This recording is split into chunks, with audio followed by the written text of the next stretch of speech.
Hey everybody, that is downtown behind me. I'm going north today, trying to squeeze myself under the Broadway bridge here, not get mashed.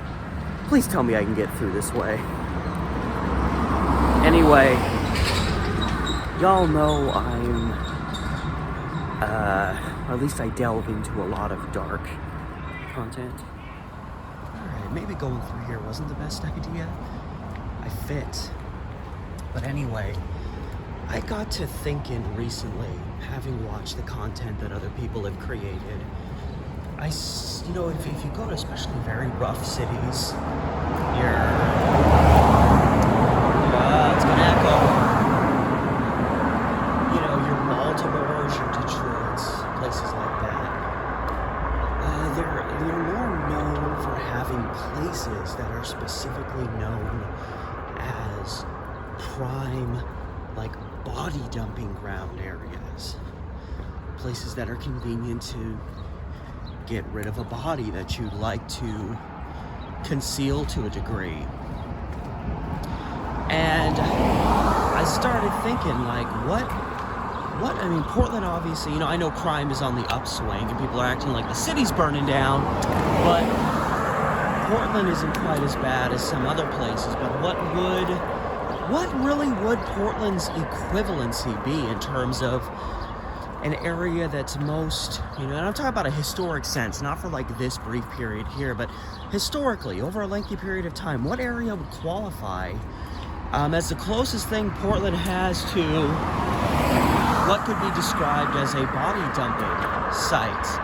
Now, you look across the river here, and a little ways further up in the hills there, that's Forest Park. Now, Forest Park, it would not surprise me if there's undiscovered dead bodies up there. It wouldn't surprise me at all. And there was one serial killer, Todd Allen Reed, who in the late 90s killed multiple women and left them up in that park. So, Forest Park, it's a large park. There's a lot of parts of it that you can't really traverse. So, if somebody deposited a body there, you wouldn't know.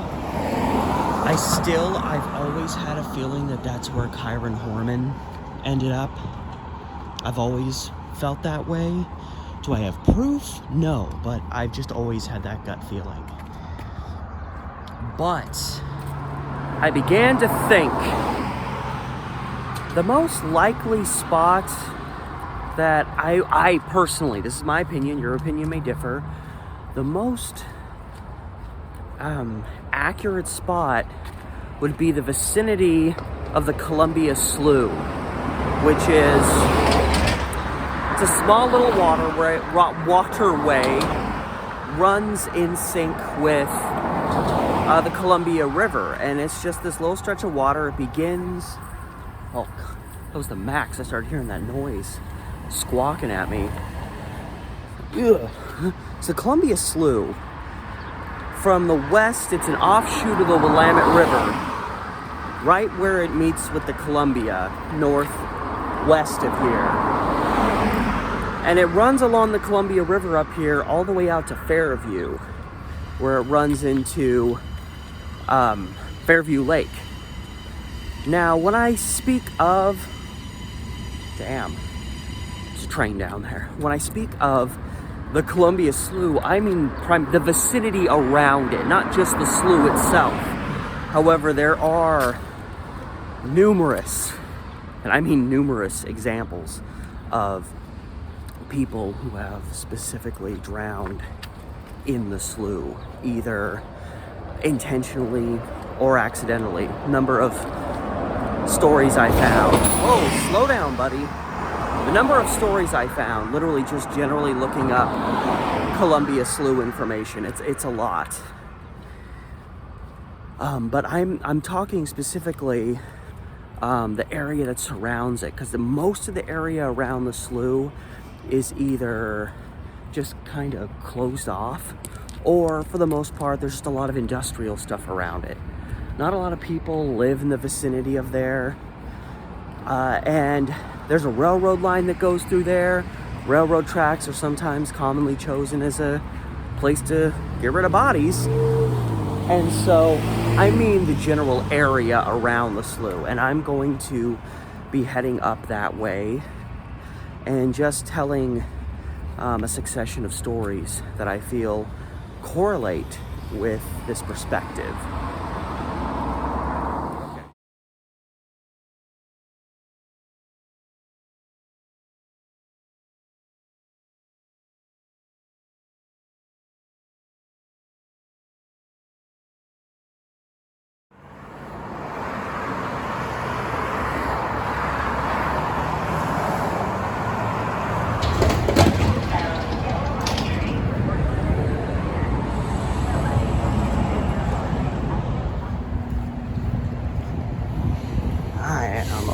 Way on the north end of town,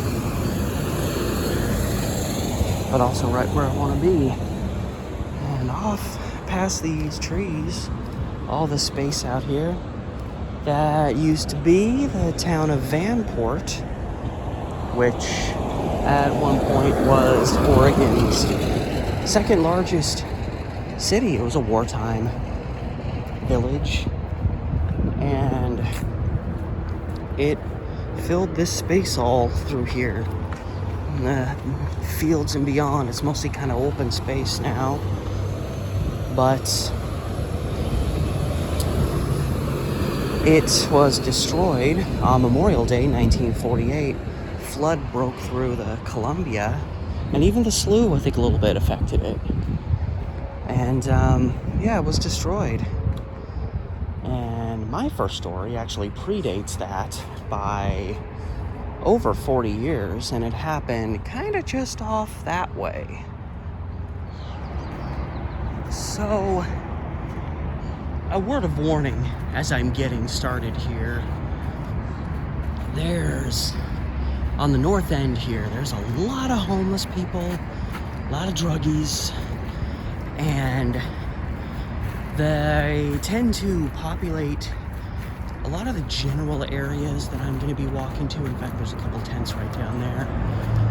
That being said, I'm going to try to use my best judgment, and if something is way too scuzzy looking, I'm not going to go there. And there will be a few stories I tell where I use old footage I've taken, because they're in specifically areas that aren't just necessarily overpopulated right now with homeless people, as I found out the hard way once, but they're also extremely difficult to get. Well, not difficult, but dangerous to get to on foot. So there's a few stories I'm going to tell that happened around here where I'm going to have to use old footage because I can't actually get there on foot this time around.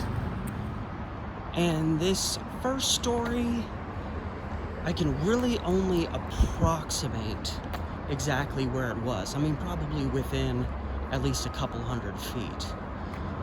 But on March 7th, 1909, the wife of a young man named Oscar Hyatt got concerned when he hadn't come home the night before, and she was out with some others searching around, trying to find him. And they discovered him. He was found dead with an older man who was kind of a friend, drinking buddy, a guy named John Dale. And it's a very strange case because it's I consider it unsolved, but it may be an instance of two guys literally murdering each other, but it could have also been an instance of somebody else killing both of them under kind of interesting circumstances and leaving their bodies out in a marsh in the vicinity of the slough. So as I approach the slough, which is just past this traffic light up here, so Dale was 55 years old and Oscar Hyatt was only like 20. So I don't know if Dale felt kind of a fatherly connection, but he was strangely possessive of Oscar. And when Oscar met and married his wife, John was like absurdly jealous of this. And pretty much from the moment they got married, he kept trying to convince Oscar to leave her. it got to a point of like threats.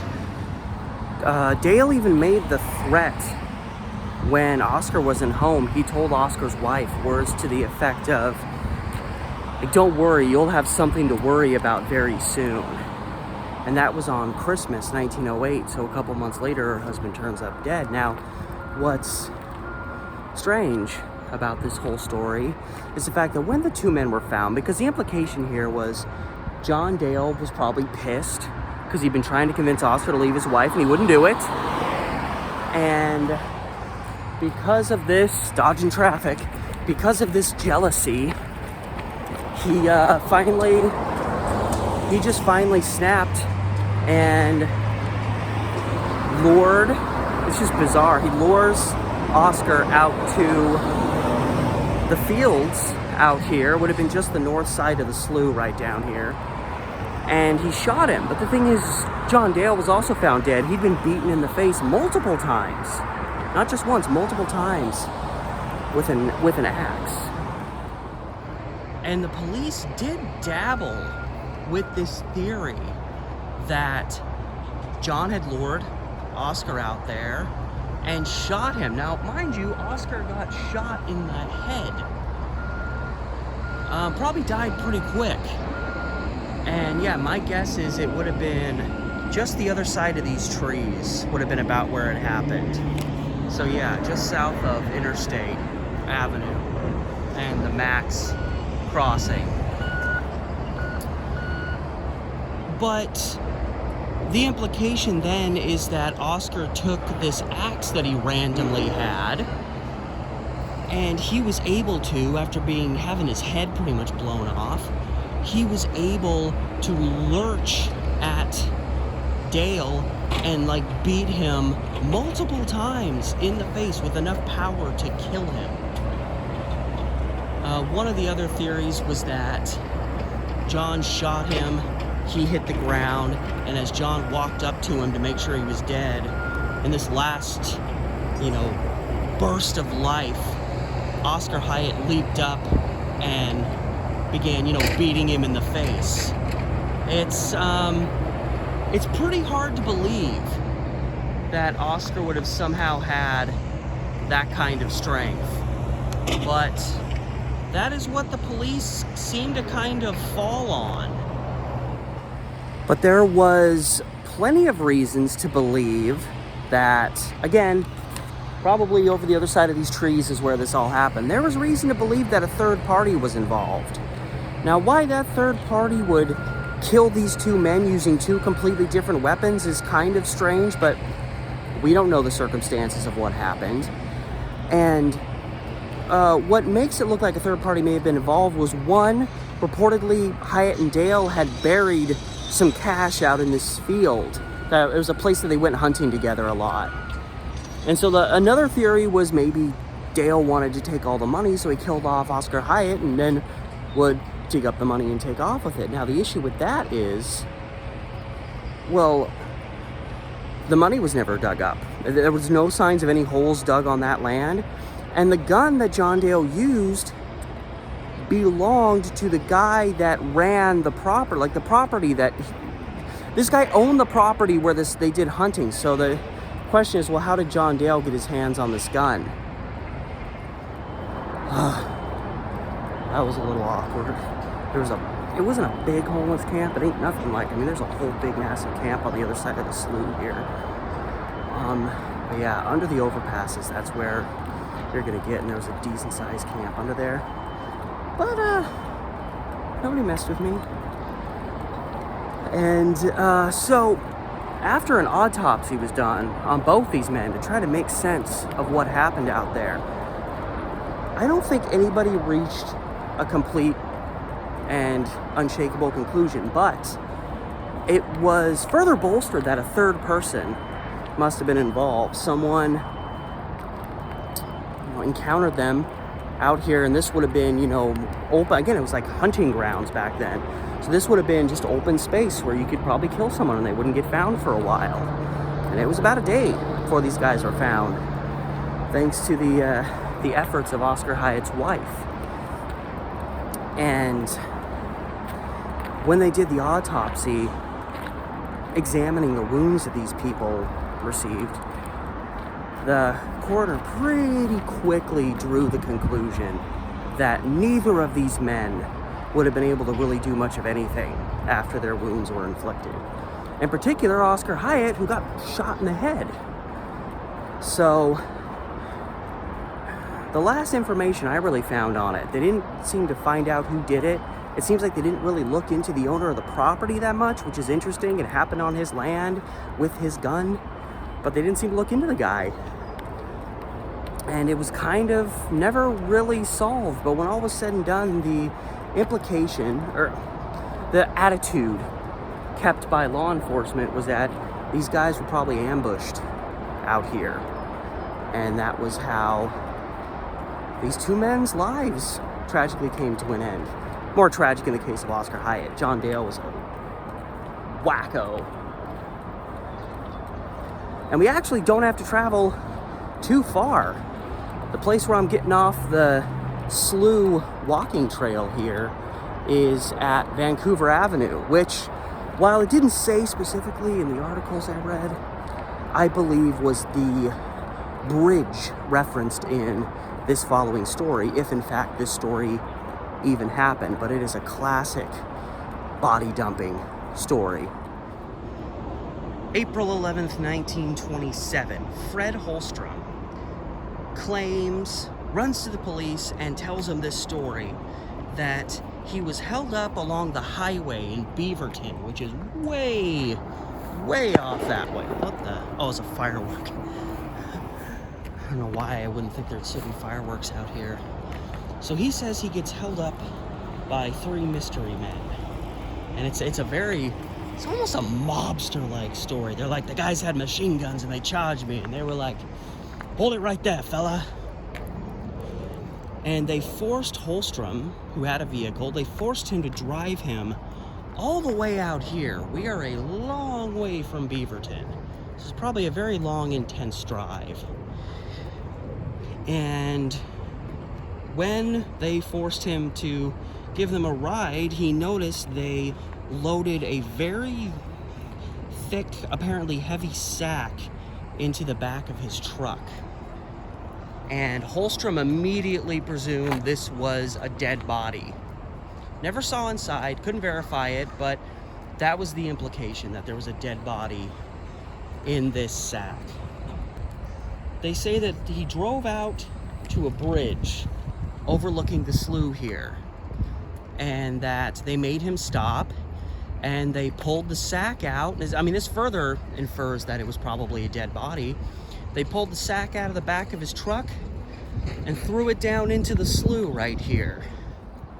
Now, I personally believe this dumping site was up around the corner where Vancouver Avenue crosses, because they said, or Holstrom said in his story immediately afterward, that they forced him to then continue driving on, and they crossed the interstate bridge. Now, I-5, right back there, that's what crosses the interstate bridge today, but this is 1927, so it would have been old Highway 99 that crossed the freeway.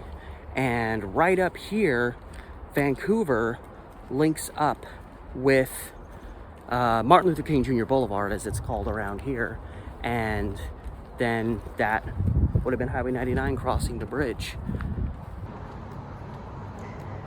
So this is the bridge that I choose to believe the sack was thrown into the river. There's a massive, just bunch of trash under this bridge. I mean, that's where most of the homeless camps are. I'm gonna be crossing the bridge and going off that way. I know it's mostly industrial, so hopefully I won't have too many surprises ahead of me, but I'm prepared. So my guess is they stopped here. It's probably a different bridge, if there was even a bridge here at this time. And yeah, the sack went in the water, as Holstrom told it, because when law enforcement went to validate his story, he pretty much was, they forced him back into the car, they made him drive across the river this way into Washington, they went north of Vancouver, and they strapped him into his car and left him there as they went and hitched another ride that was close by. So it was assumed that that was a planned meeting location or something along those lines. And he managed to break free, run to a farmhouse, and call the police. And he was unshakable in his account. But regardless of that, the police never found a sack with a sack at all, much less a sack with human remains in it. And so the story just kind of faded away. And, you know, the police, despite Holstrom's unshaking state, they were suspicious as to whether this story had actually happened, or at least whether it had happened the way that he said it did.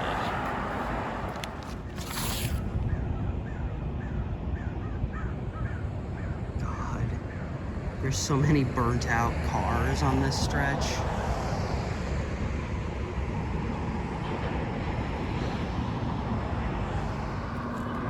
I thought this would be one of the chillest portions of my trek, but seeing as this park has nobody, I know it's kind of early in the day, but this park has nobody in it, and there's that massive, just endless campsite down there. Granted, it looks like it's been cleared out, but there's nobody here, and I need to get over that way, down by the railroad tracks there. And it's nice, there's like a school here. I'm pretty sure this is a school. Playground equipment and kids roaming around here, and there's that chaos. There's another burned out car down under there. Yeah, that's nice. That's good for the kids. Make them feel nice and safe. Now, the reason that I'm walking through this park is I'm trying to get to North Kirby on the other side.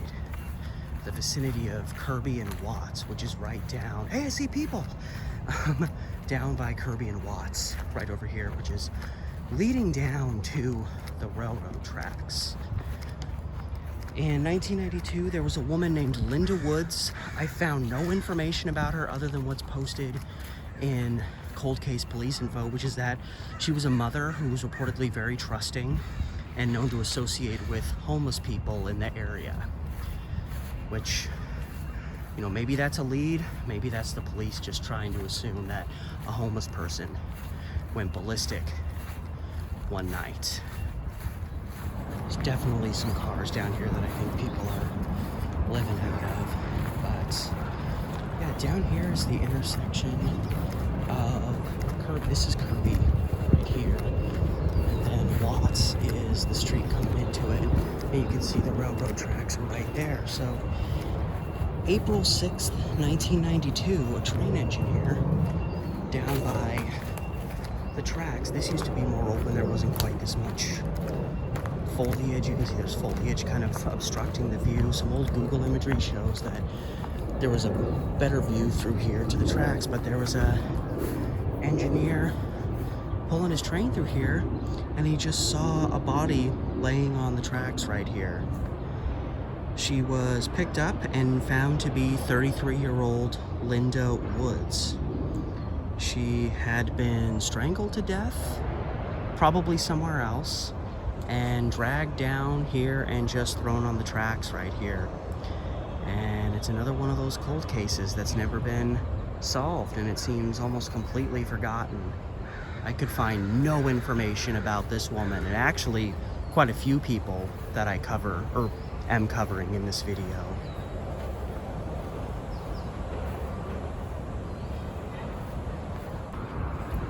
Hey everyone, I'm cutting away to nighttime.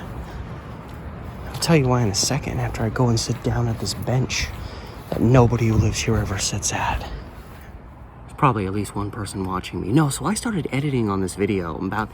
Got about a quarter of a way through, and sometimes, you know, when I'm just chilling, I'll just pull up my phone and start looking up random stuff, random search terms on the newspaper database I look at, just to like see if I find anything, you know, just to pass the time. And a random murder case popped up, and I scanned over it, but I paid just enough attention to see that a reference to somebody having their body dropped in the slough by Vanport City, as they described it. And I went back and checked, and it was a story absolutely pertinent to this video. It was early March 1948. It was literally just weeks before Vanport was completely destroyed. This guy named Arnold Inman, who apparently was a prominent local golfer but was working at a service station, and one of his co-workers, or they say his partner, this guy Everett Keith, they were working together, and I guess when they walked through a hallway, this is how quickly it can happen, they were walking through a hallway and they bumped into each other. And when it happened, Keith looked at Inman and said, like, hey, why don't you watch where you're going?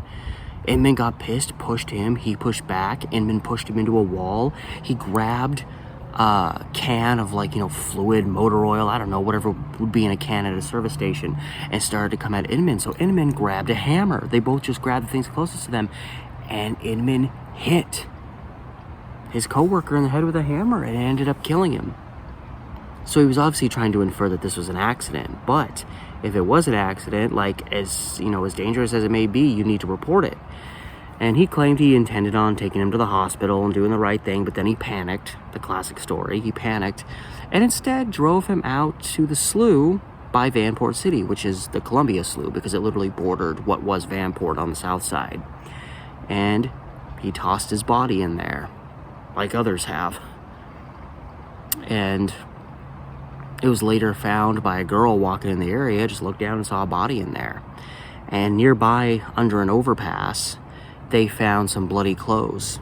And they were able to establish pretty quickly that this was Arnold Inman's clothes. So he was arrested pretty quick, and he admitted to having committed the crime. So even when I wasn't trying, I found another story related to this. Another person who was killed, probably, like, the first area that I'm in is Interstate Avenue when I'm talking about the Hyatt Dale case. So it would have been probably just a little bit west of there where Keith's body was deposited. July 9th, 1983. A 19-year-old woman named Tanya Harry, who may or may not have been a sex worker. It was inferred that that may have been what she was doing at that time. It's the early 80s, a lot of women in Portland that were struggling. They didn't have a lot of options. And she was found floating in the slough in what was described as her Delta Park, but also West Delta Park, which be kind of the general vicinity where Portland International Raceway is, so probably in the slough, just across from there. The video I got here kind of depicts that general area where she was probably found. And her murder would remain unsolved for over 30 years. It wouldn't be until 2015 that a guy named Homer Lee Jackson would be busted and charged not just with her murder, but with the murders of 4 other women in North Portland during the 80s. And the shame of it is, you know, he killed Tanya, again, probably somewhere else, and then dumped her body in the slough and went about his life. He had been busted in 2015 and wasn't convicted until 2022. But he was pretty much convicted to like a 6-year sentence, and they determined that that was compensated for with time already served. So he pretty much was convicted of these murders and then let go from jail. And they said he was in poor health, and I'm really tired of that being an excuse for why people should get released from prison. Like, I'm supposed to care about this guy's health care.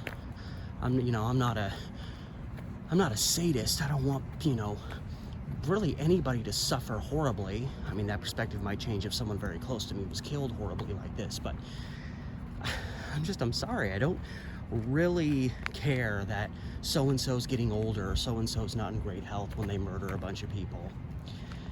So yeah, he was pretty much let go after admitting to the deaths of Tanya and these 3 other women.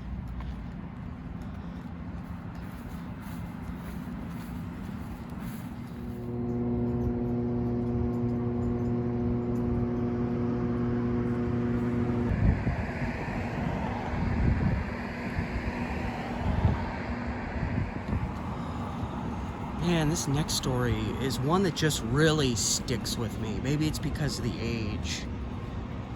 On July 8th, 1976, in a field right by the slough, it would be in the vicinity of what today would be Northeast 33rd and Argyle, and I'm using some video footage I caught fairly close to that area, along with some Google images, because it's kind of a sketchy area. There's a massive homeless camp near there, and it's almost impossible to get to by foot from coming in from the south. But in that vicinity, right next to the slough, 1976, 14-year-old Teresa Wine was found in a field.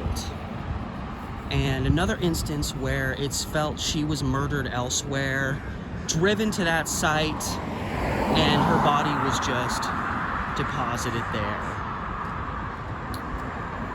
And it appears she was discovered mostly nude, and her throat had been slashed. And she was just dragged out to that field and left there to bleed out and die. She also had numerous facial injuries, suggesting, someone was punching at her, and maybe she was trying to fight for her life. It would only make sense that she would. This 14-year-old girl, and it's interesting. What was so strange about the whole thing was I never found an explanation for why Teresa, again, only 14, would be in the Portland area. Ooh, no trespassing. She was born, and as far as I can tell, raised in Montana. And I don't know if she had family out here. I don't know why she was out here. Her parents still lived in Montana. When she was found, she was transported back to Montana for burial. So, sorry for the noises. It's Columbia Boulevard. It's a busy street. She seemed to have no connection to this area. None that I could gather, and none that was referenced anywhere. So, I don't know, maybe she had family here that she was staying with. It's possible she could have been a runaway and somehow ended up in the Portland area. Runaways, people traveling the highways of Oregon in the 70s was extremely common, and a lot of young women were killed who were runaways and hitchhikers. So that maybe was Teresa's case. I don't know. There's a lot of mystery as to why she ended up in Portland. And as I was trying to find more information on her, I found minimal stuff on like Ancestry.com, but I did discover that she had another sister who tragically took her own life. She committed suicide in her apartment when she was only like 18 years old. So, 2 children, 2 horrible tragedies, and a lot of unanswered questions. But it is a very strong possibility. I feel like maybe the strongest theory, based on very little, that she was a runaway who'd come to Portland, and maybe to support herself, like a lot of young women, she may have taken to sex work. And the wrong guy picked her up. And something happened, and he killed her and left her out there. That one sticks to me. 14 years old.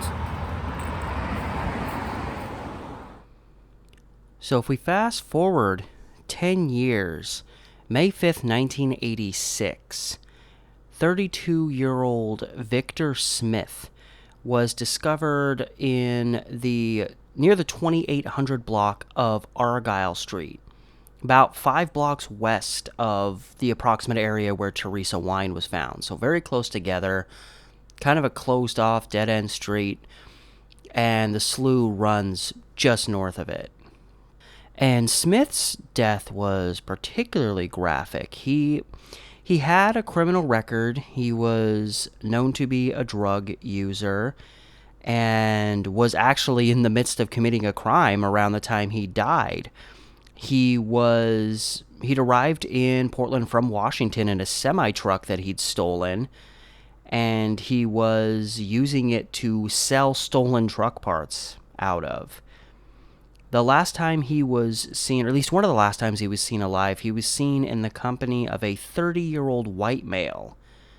Maybe the person that killed him, maybe not, but whoever did kill him shot him and then set his body on fire afterwards. So whoever did it wanted to make sure that he was dead, or had so much animosity for this guy that they wanted to kill and then overkill.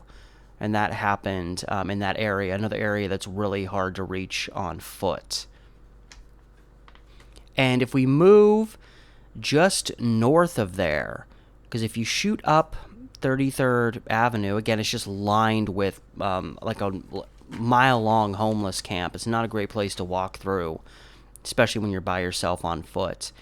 But in 1993, June 14th to be exact, around 6 p.m., a man named Warren Ogden, 44 years old, was found near 33rd and Marine Drive.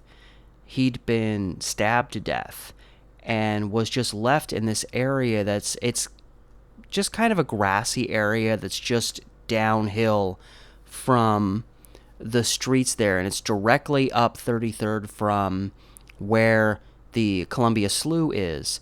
And it's an area that in and of itself, I mean, there's some things there, but there's not a whole lot, and it's kind of an open area. The video I'm showing here is from a walk I did when I was vlogging a while back, and you can see it's very open in the area near 33rd and Marine, so it was a prime spot to leave someone. And the person that found Ogden thought he'd just fallen asleep in the bushes, but when he checked him, it was pretty clear that he was dead.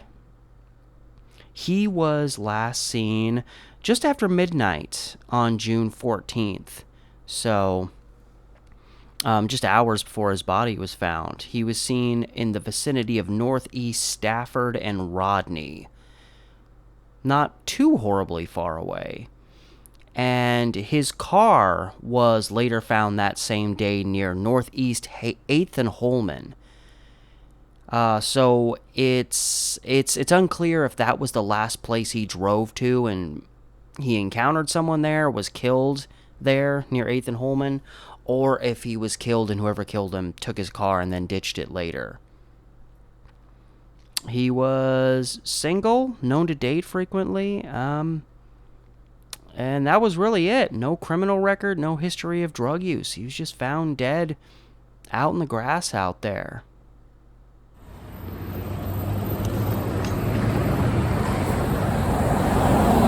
Oh, hot damn. This neighborhood, the look of that hotel over there, I guarantee somebody's been murdered in that hotel.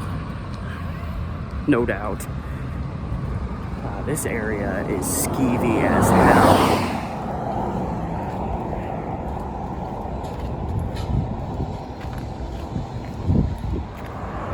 Yeah, man. Columbia Boulevard. At least it's kind of nice here. There's actually some grass and not just a bunch of trash. I mean, there's some. Yeah, man. This area just feels like where somebody would go to die. But I'm trying to get to just past 11th and Columbia. And because Columbia borders so much industrial and warehouse type establishments, there's like every other vehicle is a semi-truck. So it's very loud.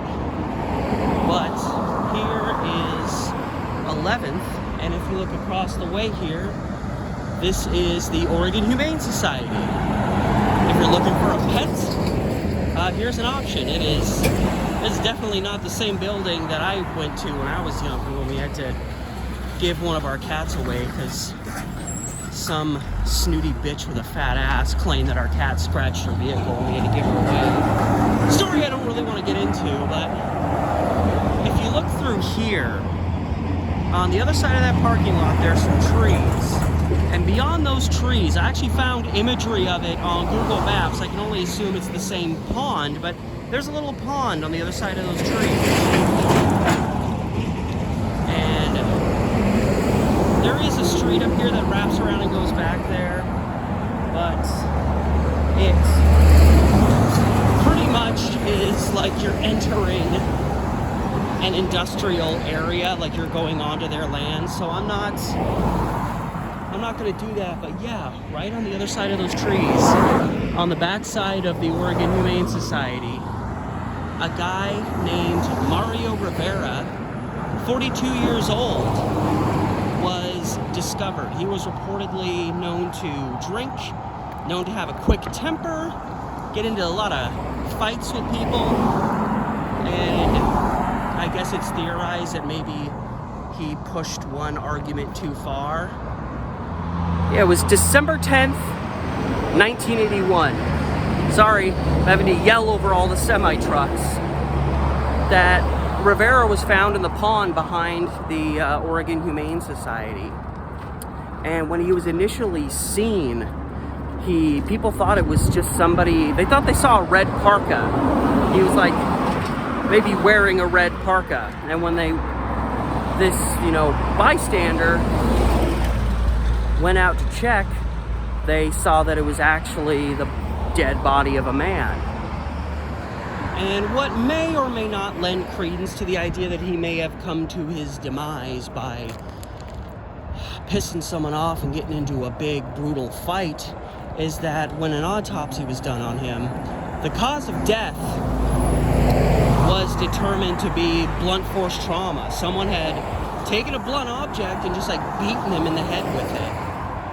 That seems to be kind of a rage fight. And another case that is still a cold one, more than 40 years later. And now it's important to realize, in relation to the slough, that the next street down, which actually I think you'd go through there, and that's where you go into the construction area that's actually closer to this little pond. That's Argyle, the next street down, and on the other side of Argyle is where the slough is. So, still pretty close proximity, and it seemed pretty clear based on the fact that you'd have to kind of go out of your way to get to that pond, and it doesn't seem like a fight would just randomly break out at that pond. Oh, hello. Hello, pup. Oh. Protection dog. Protection mutts. But yeah. So it stands to reason the fight likely happened somewhere else. Maybe somewhere close by. Just clear you out of my way. And whether it was a long distance or a short distance, he was dragged to that pond near the slough and left there. So I'm now on Northeast 47th. This is the part that I was actually dreading the most. Now that I'm here, this road doesn't... When you look at it on Google Maps, this feels like a very desolate road. You don't see the extra waterways. You don't see there's actually some homes out here. And now this is not the slough. This is like its own little pond thing. But right up here, we're traveling north. We cross the slough, and there were actually 2 murder cases, or at least 2 murder victims that were discovered out here, not too far from each other, and killed less than a year and a half apart from each other. But 47th here, when you get up to Boeing, which, yeah, there's a big Boeing building up here. The road takes a sharp turn to the east and becomes Cornfoot Road.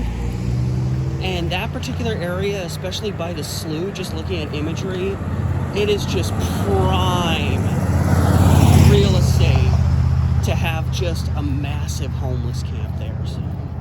So I'm going over here for the video, but I'm keeping my wits about me, and might be turning around quicker than planned, but I may be lucky. There may be nobody out here.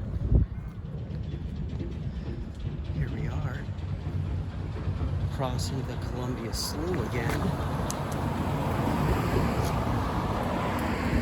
Yeah, so the slough is right here. And you can see this area was probably very different at the time, because I don't think Boeing was here, and this road used to go through, so I think this was a lot more secluded many years ago than it even is now, to make it a prime body dumping ground. But the road becomes Cornfoot here, and on February 24th, 1984, around 6 p.m., a person walking home through here, let's make sure we're alone, looks like we are. Yeah, this is really overgrown, but a passerby says less than a quarter mile east of where the road turns here, so like right up in here. The body of Gustavo Espinoza was found. He was, literally, it says he was mangled into the bushes here that go down by the slough, and the slough is obviously just on the other side of these bushes. So he was found probably right in here. And again, this is probably even more open. A lot of the houses on the other side of the slough may have been there, but if he was dumped in the middle of the night, no one's going to see it. There's nobody around here to really notice. Espinoza was only 20 years old, and when police arrived on the scene here, they discovered he had died of a gunshot wound to the head. He, according to the limited information on the police website, or site where they have all their cold cases, it said that he was believed to have been working as a drug dealer at that time, and he was last seen at a duplex on the 6800 block of Cornfoot Road on the evening of February 23rd, which, we're at probably about where 48th and Cornfoot would be, so about 20 blocks further on down Cornfoot is where he was seen at an apartment. So somewhere between there and here, he was murdered, and likely just dragged down here and deposited in these very bushes, which, if I can get close enough right here, you can see the slough right down there. Now that was late February 1984, but if we fast forward to June 3rd, 1985, so again, a little over a year after Espinoza was murdered, 47th, right up here, used to continue on. This Boeing building and stuff wasn't here, or if there was Boeing, they were located elsewhere. And at the approximate location of 47th and Elrod, which if 47 did continue, would be just a couple blocks. So, way up in there. I obviously can't get access to it. The Boeing security would probably, I wouldn't even try. But up there, and it was described as something of a lover's lane, like, a romantic gathering spot, which I thought, out here? How? And then it occurred to me, the land that 47th and Elrod would have been on back in the 80s is land that I'm pretty sure that's all like Portland International Airport land now. So I thought, when I was a kid, one of the things me and my family loved to do is we would go and park on Marine Drive on the other side of the airport and watch the planes take off. It can be a romantic thing. So I figure if that was considered a lover's lane kind of area off in there, it was probably people would go and park their cars, and it was probably nice and dark, and they would just, or if they go out at night, and they would just sit in their car, sit on their car and watch the planes take off. It was probably romantical. But romance does not play a part in this story. January 3rd, 1985 at 47. Oh man. These guys are going off to war. God, where am I? I'm at Boeing. But, yeah. Someone mowing. Oh my God, what's it called? Military stuff. Anyway.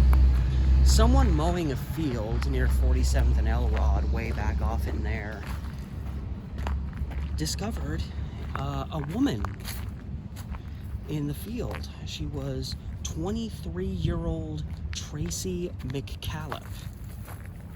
23, she'd been shot to death and just left in a field, that would have been a few blocks up that way. Again, probably just land that's owned by the airport now.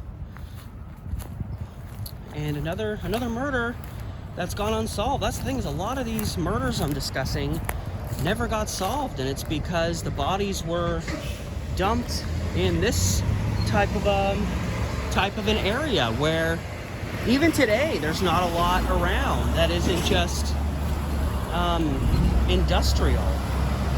So a lot of these cases don't have any or many witnesses. So it's no surprise that a lot of these go unsolved. And again, police cold case information states that Tracy McCallum had been associated with people that had been encouraging her to get into prostitution, which was, again, big in the 80s. So she may have gotten into sex work, or she may have pissed off the wrong people by saying, no, I'm not going to. We don't know. She was last seen alive on May 31st. So 4 days before she was found. It was a long time before she was found. She was in the vicinity of Northeast 20th and Sandy around 9 p.m. that night. That's all that's known in relation to that. She just was there, and then a few days ago, she was out here.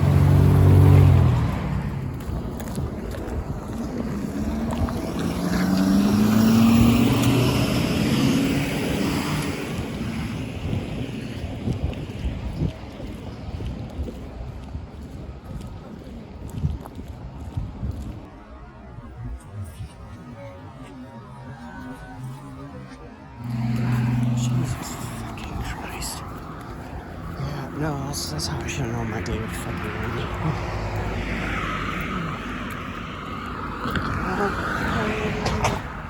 Okay, yeah, no, she went around the corner. That was a fun way to end my adventures. Alright, so, self-fulfilled prophecy. This point in my adventure, as I mentioned it was the one spot that I was most concerned about encountering someone, because it seemed like an area that people would be camping at. And again, I thought it was a little bit more desolate than it actually was. And I thought, this is the prime place for me to encounter one other person, and it's going to be just us out there, so they're going to have more incentive to come mess with me. And then, of course, I'm done. Like, I'm walking back up 47th. I'm going to catch the bus. I'm going to go home. My phone's at like 8%. Like, I can't even vlog anymore if I want to. And I start seeing this person across the street. I first noticed them about 2 blocks away, and I can tell by the way she's walking. But I'm like, okay, she's doing her thing, and she's going to go over here, and I'm going to go over here. But because, just for my safety, it's something I've learned to do, especially being out there vlogging a lot, is if you get, even if you don't really get concerned that something bad's going to happen, start recording. If it's just you and another person out there, what if this is the one person out of 500 that's going to come mess with you? So I start recording, and then, usually nothing happens, and I delete the recording, and there's no issue. So I start recording, and I'm just kind of holding my camera's just on my selfie stick as I'm walking. So you're getting that kind of walking stuff. And I pass her, and she's muttering something, but she's not doing anything. She's just kind of walking by and muttering. So I'm like, okay, fine. I'm past her. She's going to mutter her thing and keep going. And so I stop the camera. And I'm just going to continue walking. And of course, as I stop, I get one glance back at her, and she unsheaths her blade, so to speak, and gave me this really menacing, like, it was like, in her mind, which was probably not stable at the time, she thought that this was going to scare me and she was going to get something out of it. I really don't know. But she unsheathed it, and it was a decent sized blade, not gonna lie. If I had to approximate the size of the knife, not quite this big. It was like maybe about this level of, it's got some rust on it. Yeah, we need to get rid of this. We've never used this knife, so it doesn't really matter. But about this thickness, maybe almost not quite this length, if that clarifies things on how roughly big the knife was the lady had. So I saw that, and I started recording again. It was really more instinctive because she wasn't charging at me. I really didn't think anything was going to happen, but I was kind of like, okay. She pulled a knife, and I just immediately started recording, and I start just hustling out of there. So I'm like, okay, whatever. I don't want to deal with this shit. I woke up at like 7 in the morning. I've been vlogging for like 5 hours. I'm tired. I want to get home. This happens right at the end of all of this. So I start recording, and then, as I get far enough away, I realize, okay, well, she's not, obviously, as I continued walking, she was like, probably like, oh, well, all right, and she kept going her way. That was how that day of walking around ended. And this here's some video that I shot summer, early fall 2020, but it was a stretch where I was walking along a stretch of the Columbia Slough that's a little bit further east from where most of this video took place. I didn't really find a lot of stories that took place any further on that direction. I don't know exactly why that is. It could be maybe the slough's a little less accessible. It seems like less streets cross over it. It could be there's a lot more industrial stuff there. It would be a lot less practical spot to abandon a body, or maybe a body would be found more quickly out there. Obviously, if you're going back far enough into, events of 80, 100 plus years ago, that area, once you start getting out past like 122nd, not a lot of people were really living out there. Wasn't really an area that a lot of people were going to unless you lived there.